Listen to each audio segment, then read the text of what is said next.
Oral questions by members. Leader of the Official Opposition. Thank you, Mr. Speaker. Mr. Speaker, there's no bigger broken promise to the middle class by this Premier than the utter failure to make housing affordable in British Columbia. After nearly 7 years and 2 terms of NDP government, what do we have to show other than re-announcements and photo ops? Well, we've ended up with the highest average rents in the entire country, and we've ended up with the highest housing prices in North America. The average rents have doubled to almost $3,000 a month in Vancouver. We've got the average townhome prices up over 33% to $1 million. Single-family homes now approaching $2 million. Well, Mr. Speaker, results matter. And this Premier needs to understand that making housing affordable means making it less expensive. So why has this Premier utterly failed to deliver on his word? Premier. Thank you very much, Honourable Speaker, and welcome back to all members to the House. It's great to see you here to address the issues of the day that matter to British Columbians, including the issue of housing, and I thank the member for raising this issue. We know that a lot of British Columbians are looking for a decent place to live and struggling to find it, whether to rent or to buy. In this session, I can assure all members we'll be introducing a number of pieces of legislation to further our Homes for People plan to make sure that we're delivering that housing for people. I hope all members support those initiatives, including building more housing across the province and opening up spaces. The more we work together to deliver housing, the more successful we'll be. And I can tell you that right now we have 15 times more housing underway than when the BCUP was in power. Honourable Speaker, when you talk about student housing, when they delivered fewer than 200 units in 16 years, we have student housing right now in just one building where we're delivering more units than they did in 16 years. We didn't get to this place by accident, but we are sure going to address it.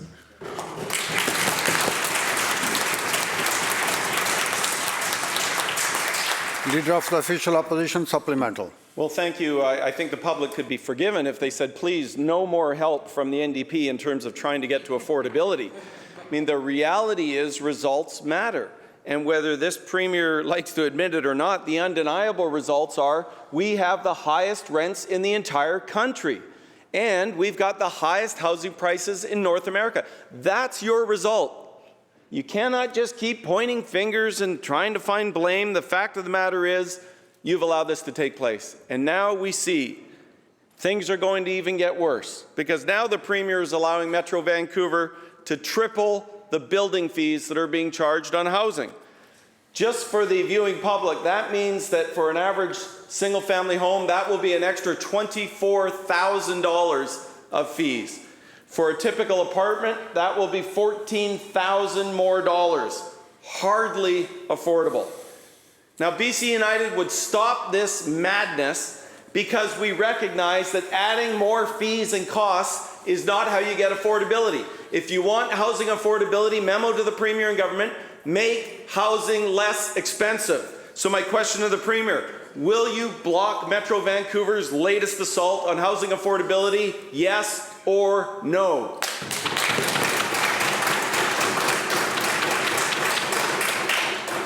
All questions through the chair, please.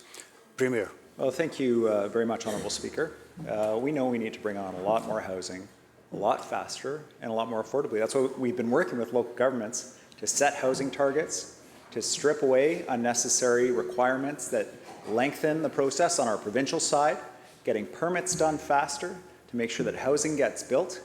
And I do wonder, Honourable Chair, I do wonder where we would be had the person who's standing up for the BCUP today, when he was sitting on this side of the House for 16 years, actually done some of the things he now thinks we should be doing. This government is taking those actions. We've been taking those actions since day one. I welcome the member to the party, but I wonder where was he then? Leader of the Official Opposition, second supplemental. Well, thank you, Mr. Speaker. Well, I'll tell you exactly where I was. I was building housing, studio apartments for $249,000. I was building one-bedrooms for $299,000 right in the heart of Surrey, and building townhomes for $450,000 in Surrey. That was affordable, Mr. Speaker, and that's the problem. After 6 years of NDP government, we've got anything but affordability. Maybe it would be nice if just one of them actually had 5 minutes experience in the housing sector. That might actually give British Columbians a little bit more confidence that they know what they're doing. But the fact of the matter is, under this Premier, delays, fees, and prices just keep rising, crushing the dreams of young British Columbians to ever own a home in this province. By every measure, life is less affordable in British Columbia under the NDP government. Now, when the NDP promised in 2 successive elections to make life more affordable, was this what they had in mind? The highest average rents in the country and the highest housing prices in North America? Was that really what you had in mind?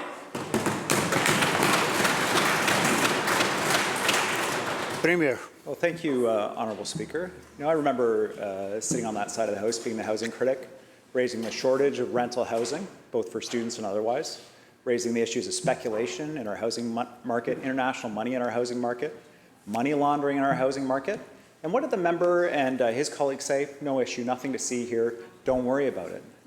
Until they were dragged to address those issues. The member then went into the private sector to benefit from his lack of action by working for a big developer. He didn't build those houses. Skilled tradespeople built those houses, Honourable Chair. And while he and his developer friends benefited from the inaction while he was sitting here, British Columbians suffered. We changed the story. We got the big money out of politics. We're taking action for British Columbians. There we go.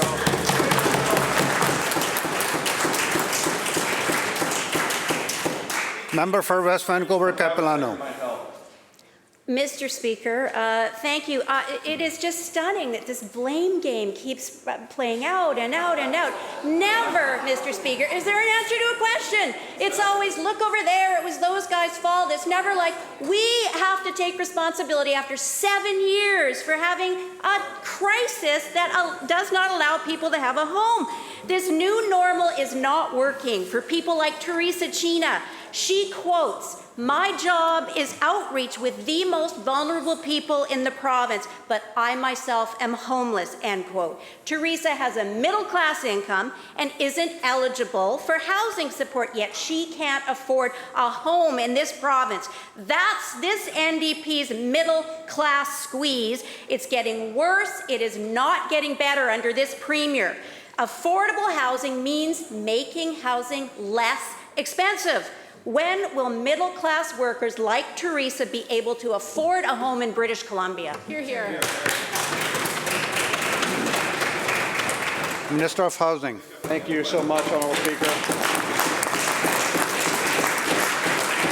Honourable Speaker, I appreciate the question from the member across the way, and certainly we know with global inflation, with rising interest rates, that is having real pressures on communities, not only in British Columbia, but across the country, across North America. Honourable Speaker, we are proud of the investments we're making. The Premier already mentioned 15 times more housing units coming online right now than when they were in government. Purpose-built rentals, Honourable Speaker, when the opposition leader was the Minister of Finance, 2,000 purpose-built rental units were being built a year. We have over 14,000 right now being built in British Columbia for the last 3 years. So, Honourable Speaker, when the member was across the way, the 137 student housing units built in 16 years. So, yeah, I agree with the member. Honourable Speaker, I agree. The results do matter, Honourable Speaker, and our investments are showing that.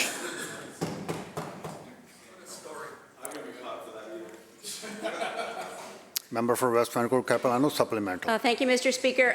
British Columbians like Teresa are fed up with this Premier's empty promises as the NDP's middle-class squeeze tightens every day. Searching for an affordable home? Teresa describes the experience as soul-sucking.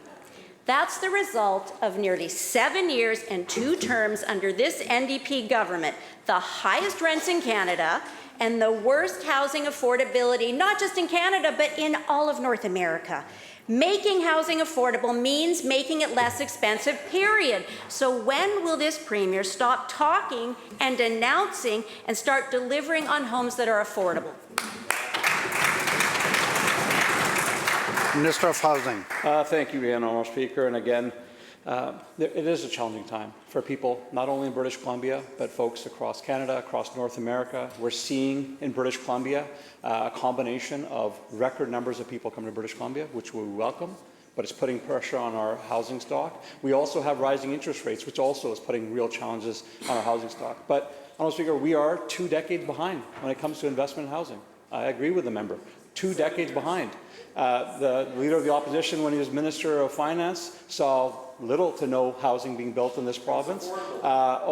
He says it was affordable. He should know that it was, at that time, the highest rents in the country as well, Honourable Speaker. Vancouver had the highest rents at that time in the country, Honourable Speaker. So we are making up for lost time, Honourable Speaker. We are making serious investments. In fact, recently when I was in Ottawa, it was highlighted to me by the federal minister that BC is seen as the leader in the country with the actions that we're taking, Honourable Speaker. We are going to continue. It's their time.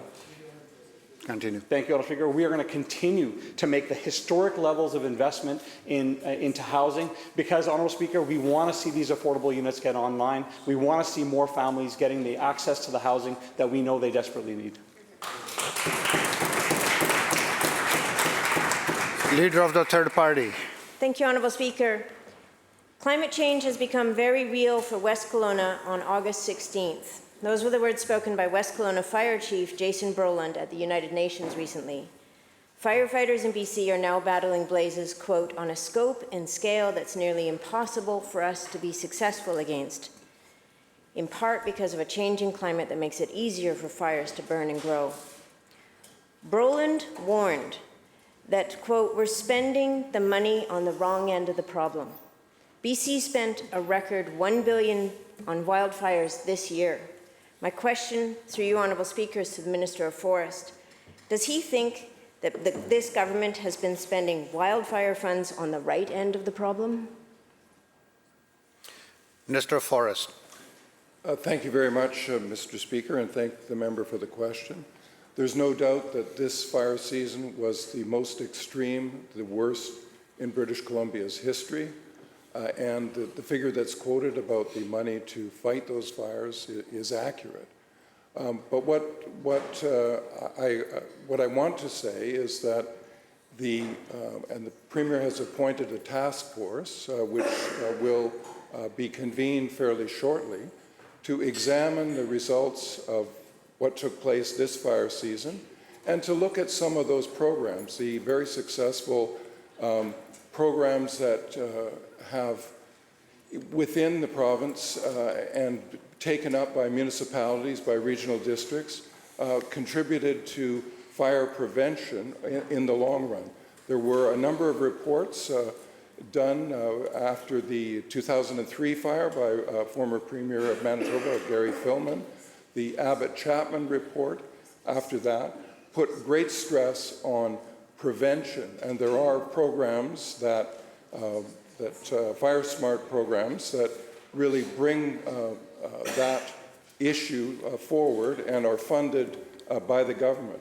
One of the things that we have done, and in this discussion that took place at the UBCM, there's great enthusiasm for expanding those programs, and I'm confident that in this budget cycle, given the fire season that we've had this year, there will be a substantial expansion of those programs. Leader of the third party, supplemental. Thank you, Honourable Speaker. The Abbott-Chapman report that the Minister references, the first recommendation is establish Indigenous peoples as true partners, leaders in emergency management by including First Nations from the beginning at all levels of planning, decision-making and implementation. It also talks about communities being part of that planning, decision-making and implementation. We certainly heard at UBCM that that's not how communities are feeling right now in their relationship with this government. But I'm going to make this easier for this minister to respond to. There's a petition circling by the BC GEU on behalf of firefighters asking the Minister of Forest to properly compensate them for their work. They're putting their lives on the lines to protect communities and doing it for between $26 and $29 an hour. My question through you, Honourable Speaker, is to the Minister of Forest. Will this government show their support for BC's wildland firefighters and fix the recruitment and retention crisis immediately? Minister of Forests. Thank you very much, Mr. Speaker. There's no doubt, as I mentioned, this season was a very tough fire season. We saw the deaths of 2 firefighters and 4 more just recently in a vehicle as they headed home from contractors who were heading home from work in Vanderhoop. So there are real consequences that took place this fire season. What we did in the budget last year was dramatically expanded the working group, the core of the BC Wildfire Service. That turned out to be a prescient move given the fire season that we've experienced this year.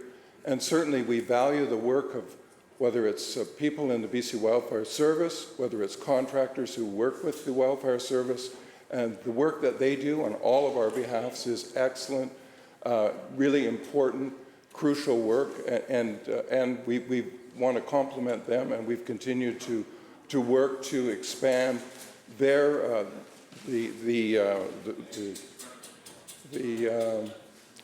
the funds that will flow to the BC Wildfire Service and to their training. The federal government has initiated a training program in cooperation with the provincial government to expand training of firefighters as well. So we are working to improve the quality and the work conditions of firefighters across the province, and we value their work. Thank you. Leader of the Fourth Party. Thank you, Honourable Speaker. Thousands of British Columbians, many of them from minority communities, have been protesting against OG 123, which was originally introduced by the BC United Liberals. Parents are concerned about the sexualization of their children in this NDP government's education system. Will the minister admit that OG 123 has been divisive, an assault on parents' rights, and a distraction on student education? Premier. Thank you, Honourable Speaker, and I welcome the member to the House as the leader of his new party. But I got to say, this is not an auspicious start.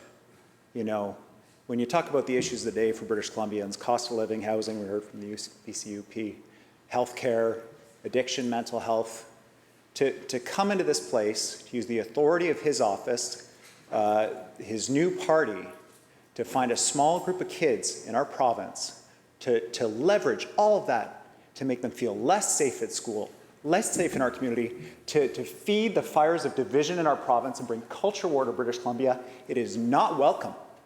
And when he sat on this side of the House, he supported those same policies, Honourable Chair. It is outrageous that he would stand here and do this. He sees political advantage in picking on kids and families and teachers and schools who are just trying to do their best for kids who are at risk of suicide, Honourable Chair. Shame on him. Choose another question.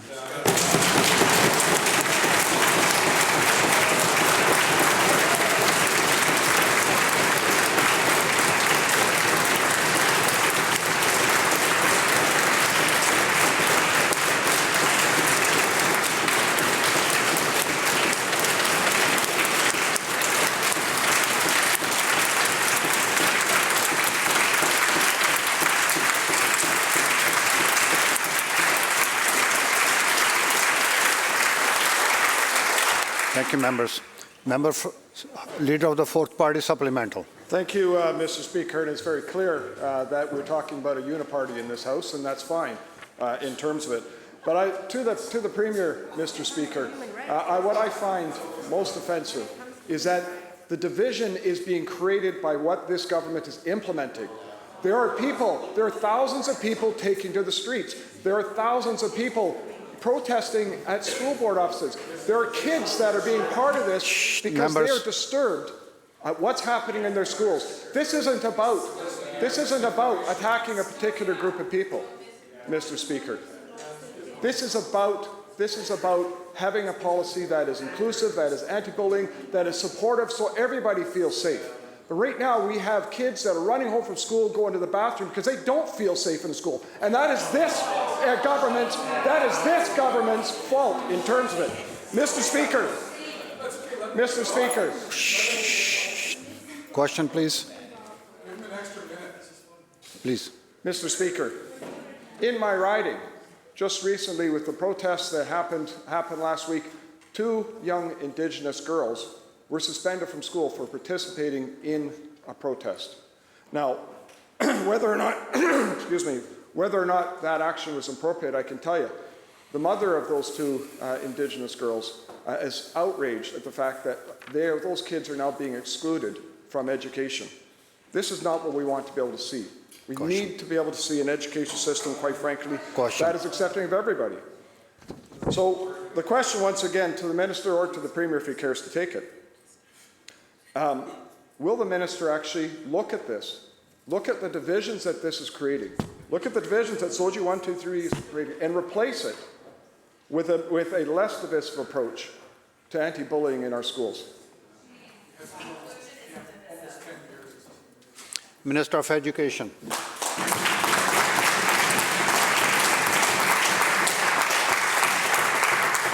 Thank you, Mr. Speaker. Mr. Speaker, I'm so saddened that the member opposite is talking about this. And here we are trying to create inclusive, safe spaces for our children, where every child belongs. And you are the one, and the member is the one who's trying to create these divisions. Mr. Speaker, we are committed to provide those safe and welcoming spaces. We want to make sure that every child feels included and they feel they can be themselves in the schools, and that's what we are committed for.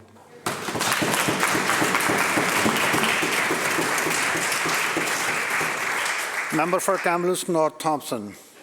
Well, thank you, Mr. Speaker. And let's be very clear, this next question, we 100% do not agree with the NDP government on their handling of, and that is affordability. The NDP's new normal is the highest rents in Canada and the worst housing affordability in North America. Full stop. Doesn't matter who the Premier tries to point the finger at for blame, they have taken precious little action over the 7 years they've been in government. For people like Berta Gozer, that's turned apartment hunting into an episode of the Hunger Games. Berta says, and I quote, "It becomes like Hunger Games, we're fighting to get the place." End quote. People deserve a break from the NDP's middle class squeeze. Making housing affordable means you make it less expensive. So when will this Premier and this government finally give people like Berta a break?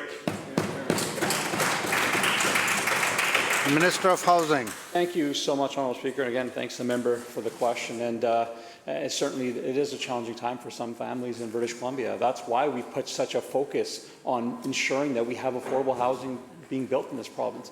There was a time, Honourable Speaker, when the other side was over here, where they would take realtors to trade missions to Asia because they thought that was a good way to sell the real estate that we have here. There was a time when there was a housing minister that sat across the way that said, if you can't afford it, just move. Honourable Speaker, that is not the approach we're taking. We're taking an approach that is changing laws, which will be happening this session, around allowing more units to be built on single-family lots, taking steps to work with local governments to create more certainty on cost, more certainty around decision-making, so we can get more housing coming online. In the end, Honourable Speaker, it's going to require government investment. You cannot build the level of affordability that we need in our communities without government being involved. That's what we're doing, historic level investments in affordable housing that's helping families across the province right now. Member for North Thompson, supplemental. Thank you, Mr. Speaker. Well, I have a news flash for the minister and the government. If they think this is working for families, what they're doing right now, it's not. People cannot afford British Columbia anymore. Once again, Mr. Speaker, instead of the blame game, people like Ankita Goel want a break from the NDP's middle-class squeeze, plain and simple. She says, and I quote, "Housing is unaffordable. Groceries are going up. Rent is going up. It's making me consider moving out." End quote. The NDP's new normal simply isn't working for new immigrants or anyone else. Highest rents in Canada, worst housing affordability in North America. People deserve a break, Mr. Speaker. The NDP's middle-class squeeze is getting worse and worse. So when will the Premier finally make housing less expensive? Minister of Housing. Thank you, Honourable Speaker. And again, we know it's a challenging time for some families in British Columbia. That's why we've got record levels of investment in housing. Now, Honourable Speaker, where would those families be if we had stuck with the same rent cap model that they had, where it was at inflation plus 2%, Honourable Speaker? Where would the rents be right now, Honourable Speaker? The rent would be through the roof. We've taken steps through the pandemic to ensure that rents not go up in the middle of the pandemic. We've The formula had us set at over 5.7%. We decided that 3.5% was because it's just not affordable for folks right now. We have people coming to British Columbia in record numbers, Honourable Speaker. They see an opportunity in British Columbia. They see the strongest economy in the country. We want to make sure that we have the infrastructure and the housing available for them when they come, because that will only make the province even stronger as we move forward. Member for Prince George Valemount. Well, what people see in British Columbia is 7 years, 2 elections, empty promises, and what are the results? The highest cost in North America. That's under this government. Paula Hudson-Lunn is 71 years old, and she is being priced out of her home because of the NDP's failed policies. She says, and I quote, "Here I am at 71 looking for housing in a 0.6% rental vacancy market," end quote. This is the NDP's new normal. The highest rents in Canada and the worst housing affordability in North America. People deserve a break. So when will the Premier make housing affordable for seniors like Paula? Minister of Housing. Thank you, Honourable Speaker. Again, we know it's a challenging time for some families in British Columbia. That's why recently I was in Prince George, actually opening units that we invested in, Honourable Speaker. 36 affordable units with the mayor. Many councillors were there, talking to family members who are moving into affordable units because the government actually invested in it. We are 2 decades behind, Honourable Speaker. When they had the opportunity, they chose not to invest in affordable housing. And now they look around and say, why there's no affordable housing? You can't sit with inaction for 16 years and then all expect that there's no affordable housing, Honourable Speaker. So we're going to continue to make those investments in Prince George, in other communities like we have, because we know, Honourable Speaker, that our communities are growing and we need the infrastructure and housing for them as that growth happens. Member for Prince George Valemount, supplemental. What British Columbians expect from this government is more than empty words, and that is exactly what this minister and premier continue to do. Seniors like Paula are being priced out, even with a part-time job to supplement her pension. She simply can't afford her rent. Paula is having to consider drastic options, from living in a camper van to leaving Nelson entirely, losing her family doctor in the process. That is on this Premier's shoulders. This middle-class squeeze is all about the lack of action by this Premier and this Minister. So when will the Premier keep the promise he made to British Columbians to make life more affordable? Minister of Housing. Yeah, thank you, Honourable Speaker. And again, it is a challenging time for some families in British Columbia. Our government is taking a different approach. There was a time when there was a housing minister on the other side of the way who would have said, if that same question had been asked, that if they can't afford it, they should move elsewhere. Honourable Speaker, what we're saying is that, yes, we believe people should be able to stay in their communities, be part of the community, stay close to family, have access to transit, have access to health care. That is what strong and vibrant and healthy communities look like, Honourable Speaker. Again, I was in Prince George just a little while ago, opening up new units, so seniors could be able to live in the community, close to services. Investments like that are happening across the way. I'm looking across the faces of my colleagues across the way. We are investing in every single community of these members, and we're going to continue to do that because we believe people should have access to affordable housing in their community where they live with their families. Member for Surrey White Rock. Thank you, Mr. Speaker. Michelle Syke and her husband had to consider leaving Vancouver just to entertain the thought of starting a family because housing was so unaffordable. And I quote, "The prospect of having a baby in a new community far from friends and family was hard to swallow," end quote. This is the new NDP's new normal. The highest rents in Canada, the worst housing affordability in North America. When will this Premier make housing affordability and actually allow people to stay in their communities without being forced to move because life is just too unaffordable? Minister of Housing. Thank you, Honourable Speaker, and again, thanks to that member for the question. As I've said multiple times, I know it's a challenging time for some families here in BC. Honourable Speaker, that's why when we're bringing forward legislation this session to allow for multiple units, triplexes, fourplexes on single-family lots, I hope we get support from all members of this House. That's my hope, Honourable Speaker, because I've heard mixed messages from the opposition on this. And the reason why, Honourable Speaker, is to get to the very core point that he just made, which is we have young families who are looking for places to buy, but they can't afford the single-family home that gets built on that single-family lot after that home is taken down, Honourable Speaker. We need to ensure that multiple units can be built on that lot so that the units that are built are more affordable to individuals. I also hear from seniors, Honourable Speaker. I hear from seniors, just like the member highlighted, who say, my kids are thinking about leaving this province, do I have to go as well? So I want to see, Honourable Speaker, with this legislation, opportunities for seniors to be able to tear the house down and have multiple units on that same lot so their kids can live in the same place as them, Honourable Speaker. That is why we're bringing this piece of legislation forward. I certainly hope that when it comes forward, we get support from all members of this House.